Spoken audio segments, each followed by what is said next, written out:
शराबी चित्रपटातील डायलॉग आहे की मुझे हो तू नथुलाल जैसी। हा डायलॉग बुलढाणा तालुक्यातील म्हसाला बुद्रुक येथील 54 वर्षीय सुखदेव जाधव यांच्यावर काटेकोर बसतो। नातेवाईक मित्रमंडळी त्यांना बुलढाण्यातील वीरप्पन म्हणूनही ओळखतात। जाधव यांच्या मिशा 1.5 फुटांपेक्षा लांब आहेत। जाधव यांच्या मिशा 1.5 फुटांपेक्षा लांब आहेत। त्यांनी गेल्या 25 वर्षापासून आपल्या मिशा ठेवल्या आहेत।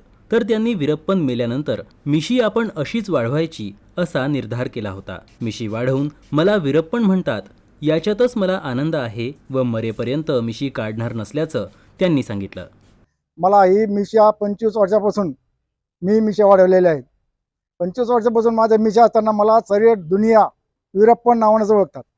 माझे मित्र मंडळी पाहुणे रावळे माझी बायको पोरं सोरं सगळे माझ्या भावाचे मुलं सर्व मला वीरप्पनच म्हणतात आणि मला वीरप्पन शिवाय दुसरं नावच नाही। माझं नाव सुखदेव जाधव आहे, मला नावाने कोणी ओळखत नाही। माझ्या गावातले लोक जरी असले की सुखदेव जाधव घरी आहे का ते लोक कोणी सांगत नाही। ते ताडले म्हटलं वीरप्पन म्हटलं की लोक म्हणते की नाही अमुक ठिकाणी राहतं। वीरप्पनचंच माझं नाव झालेलं आहे।